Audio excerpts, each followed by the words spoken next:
Hello there everyone and welcome back to Tune Talk with Andy. Now, in today's episode, we will actually be doing something quite different. We will be ranking prog rock / metal vocalists, and I have never done this before, so this is going to be quite intriguing. You may have noticed, got a new trim. This one does not make me look like an emo 12-year-old. But yeah, we move. Now, I rank these solely based on my personal preference. There is no objective matter at play. For instance, I'm a bit of a gym geek, and I do boxing on the side.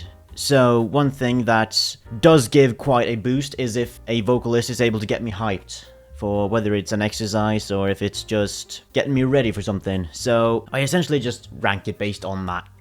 Now, to start off, we have a certain gentleman by the name of Arno Menses. Now, he is the vocalist for the kind of niche German prog metal band Subsignal. I've only ever heard one album of theirs, like, from start to finish, but that's because the other albums are really poorly produced and it's basically unlistenable. But that one album, La Muerta, is one of the best prog albums I've ever heard. It's so good. And the vocalist himself, I'd actually classify him as sweet. Like, by no means is he bad or average, but there's something about him that's just sweet. And does the job really well. Nothing extraordinary, but overall just a sweet vocalist. Next up, we have Blind Ego. Now, Blind Ego, I think, is more of a solo project. He's in a band, but I'm not familiar with the band, so I can't really talk too much about that. But he has an album called Liquid, which is one of my personal favorite albums.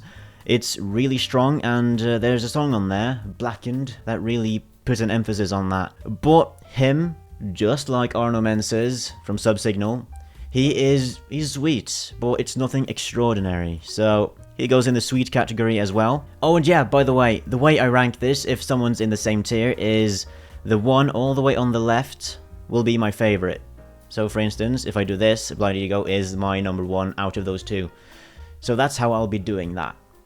Next up, we have Chris Farlow from Atomic Rooster. Now, I think Atomic Rooster has had quite a few band members leave and then come back and stuff, but Chris Farlow is the one I'm familiar with, so that's pretty much all I can say about that. I think it's quite good. I think he's a solid vocalist, especially for the time. The standard wasn't necessarily as high as it is these days, but yeah, overall, quite a solid vocalist. And now, next up, we have David Gilmour from Pink Floyd, and we do also have Roger Waters from Pink Floyd, but we'll start with Gilmour first. I think he is the worst out of the two, but I'd say his vocals are still sweet, nothing bad about them. Still not enough to put him in a good tier for me personally, but that comes down to preference. I think it's because I listened to the other guy first. Next up, we have Derek Schulman by Gentle Giant.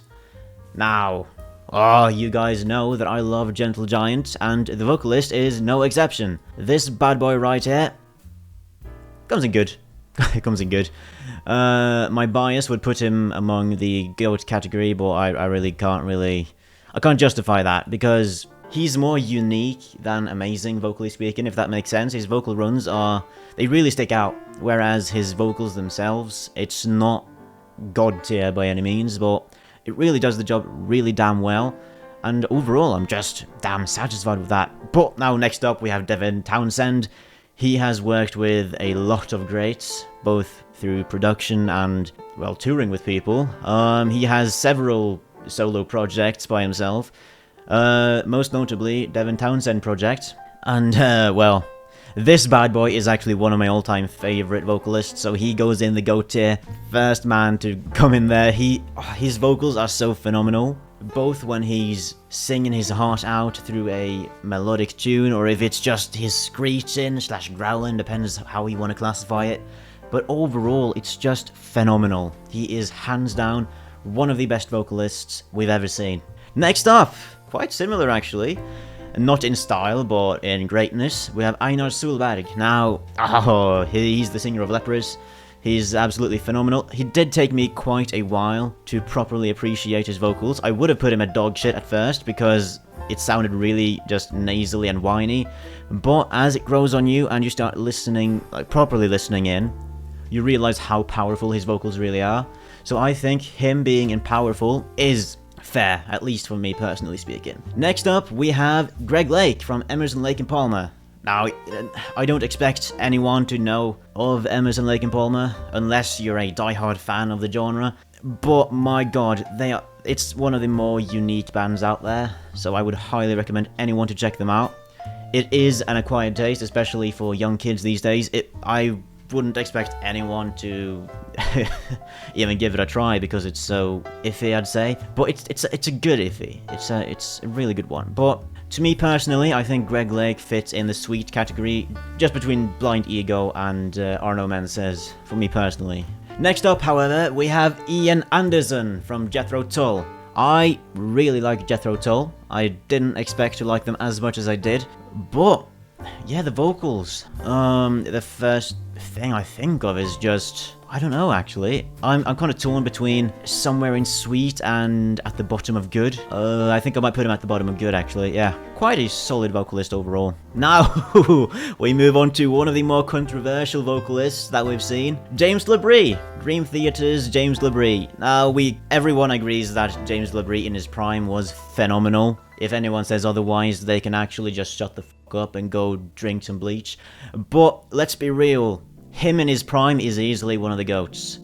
But ever since the shrimp f***ed up his throat, and, you know, as time went on as well, his vocal cords just fully shut down and he sounds like arse now. But then again, you don't really notice it live if you're at the back of the crowd. But if you're at the front, oh, you will hear it, especially if you watch recordings and stuff. But then again, the thing about Dream Theater is that their songs are so damn good and their instrumentals are so phenomenal that you just, I don't know, for me personally, I just block out the vocals. It's like the lyrics overpower the vocals themselves, not because the lyrics are great, but because of the songs themselves. But to me personally, him in his prime alone, he has to go in the GOAT tier. And don't get me wrong, on studio albums, he's phenomenal, he's really good. Was of course better at first than towards the end, but it's still good. Fully understand anyone to put him in dog shit based on recent performances, or in good, just to kind of find a middle ground, but to me, he is one of the GOATs. I will put him behind Devin Townsend because, I mean, Devin doesn't go wrong. He's just phenomenal overall. But yeah, next up, we have the lead vocalist of Soen, who goes by the name of Joel Ekelöf. I think he's Dutch, if I'm not mistaken, and I think he's good. I think he's at the top of good, at least for the time being. They have quite a large amount of good songs, especially Lascivious, I think it's pronounced. That's a really good one. And their latest releases as well, they're phenomenal. I would highly recommend anyone to check them out. But without further ado, let's get right into the next one, which is John Wetton of King Crimson. Now, King Crimson, my god, it's a difficult band to get into, but one song alone fully carries them for me, and it's Starless. That song, and the album as well, for that matter, is just so phenomenal, and his vocals on it, they're just good. They're really good. I'll put him, yeah, you know, at the top of good. So, yeah. Sorry, Soen, but your vocalist just got downgraded immediately. It is what it is. Right, so next up we have Duplantier by the band Gojira. Now, Gojira is a band that I only somewhat recently got into. You know what, I'm not sure when, but the song Flying Whales is the one that stuck with me and is still to this date one of my favorite songs. But since then, I have listened to all of From Mars to Sirius and one more album, not sure what it's called, Magma or something. But yeah, his growling is probably the best I've ever heard. Unless you count Devin Townsend's growling / screeching, I'm not sure. But yeah, he's powerful, he's really powerful, and his vocals overall are just great. There's nothing wrong with him, let's just put it like that. But next up, we have Marius Duda by Riverside. He also has a bit of a solo career as well, I'd say. But I mostly just care about his work with Riverside. But that's because the band is damn phenomenal. There's nothing else to say about that. He is one of the sweetest vocalists, man. But at the same time, he's so good that I think it does him kind of an injustice by having him in sweet. You know, to me, he goes to powerful at the bottom because he's kind of a sweet powerful as opposed to a heavy powerful, if that makes sense. Next up, we have Maynard James Keenan by Tool, or of Tool. Not quite sure how to word that. I'm not too familiar with Tool, I've only heard a few songs, but from what I've gathered, his vocals are okay. somewhere between sweet and bottom of good, I'd say. You know what? I think right next to Jethro Tull, Ian Anderson. I think he belongs there, just behind. But now we go on to one who's arguably one of the more versatile vocalists out there, alongside Devin Townsend. It is Mikael Åkerfeldt by Opeth. Me and AGP have both covered albums by Opeth, and let's just say we both have said this numerous times. His vocals are always phenomenal. So I'm torn between being one of the GOATs and being powerful, but I think him being powerful just above Einar Solberg is fair.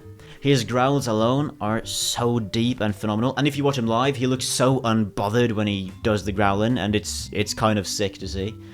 And on the album Damnation, man, and on Isolation Years at the end of Ghost Reveries, you hear his sweet vocals, man, and it's just downright phenomenal. Anyone should check out Opeth, at least the later albums, if growling is not for you, but he's a man of both sides, let's just put it like that. Next up, we have the previously mentioned secondary Pink Floyd vocalist. Now, this is Roger Waters. And, you know, I think he is actually quite similar to David Gilmour. So I would probably put him, I'll put him right there, right next to him. Just to clarify, I have only heard one or two, I think I've heard 2 Pink Floyd albums through and through. I like them, they're good, but it's not really what I'm after when it comes to music, so I think that's mostly due to it being a bit political at times. I'm not the biggest fan of things being too political all the damn time, but that's just my personal take on that. Next up, we have Ross Jennings of Haken. Now, Haken is, I'm not sure, as a band, I'm not the biggest fan, but they do have some good songs, I will say that. The Mountain is a great album, and I've heard a few, I think I've heard one more album and a few songs at random here and there, but the vocalist himself, top of good, yeah, he's really good. Oh boy, next up, this is one of the more powerful vocalists out there. It is Russell Allen of Symphony X. Everyone who's listened to Symphony X will agree that he is probably one of the best metal vocalists out there, and I cannot deny that. But for me personally, he has to go in between Mikael Åkerfeldt and Einar Solberg in the powerful tier. That's just how I personally feel. It's probably more based on the songs than the vocals themselves. I feel like if they wrote some songs better and they just went a bit more out there, he could probably overtake Mikael in terms of vocals, but I don't know, there's just something about Mikael Åkerfeldt's unique way of doing things that I just edged more towards him being at the top of powerful as opposed to Mr. Russell Allen. But next up, we have Spencer Sotalo of Periphery. This is also one that took me ages to fully appreciate. I'ma just put it bluntly, he sounds emo when he sings, and it's a bit of an iffy thing, and it throws you off a bit, but once you get used to it, it's good. We can't deny that. He's really good. But do I think it's enough to give him powerful? I don't think so. I think he should go just below Ross Jennings, to be honest. I think so. For me personally, at least. Next up, we have Steve Walsh of Kansas. I think he is probably one of the lads you're more likely to have listened to at some point in your life, if you're not the biggest fan of this genre. You know what, I think he is just the epitome of sweet, man. He's nothing phenomenal, but it's sweet. You know what, I'll give him the top of sweet. He looks like a sweet man as well, just look at that. Next up, we have one of the prog goats. He's undeniable. It's Steven Wilson, who you may know as a producer for several bands like Opeth, and his solo work as Steven Wilson, of course, and most notably his time as the vocalist of Porcupine Tree. He still is part of that. But, oh man, I have covered the album, The Raven That Refused to Sing, before, and you will know how much I love this man, and how much his vocals just gets you feeling. Like, he is so melancholic with everything he does. He is a phenomenal songwriter, phenomenal producer, and phenomenal vocalist overall. But in terms of his vocal qualities alone, I think he's just sweet. But to me personally, based on how he makes you feel with the songs, and the way he does his things, I honestly think he could be one of the GOATs for me. I think bottom of GOAT is where I would put him. Wait, no. I think at the top of powerful, because much like Marius Duda, it's a different type of powerful. But this type of powerful is more of an emotional powerful, whereas Marius Duda is more of an sweet powerful type thing. And honestly, I think this is probably my ideal ranking of all progressive, well, I say all, but all, you know what? Get all of the most important and crucial vocalists to mention when it comes to prog rock and metal. Feel free to let me know in the comments below what you think. If there's anything you would change, let me know. This is how I ranked it. Sadly, no one got put in dog shit. Yeah, that'll be it for now. Thank you all so much for watching. Greatly appreciated, and goodbye.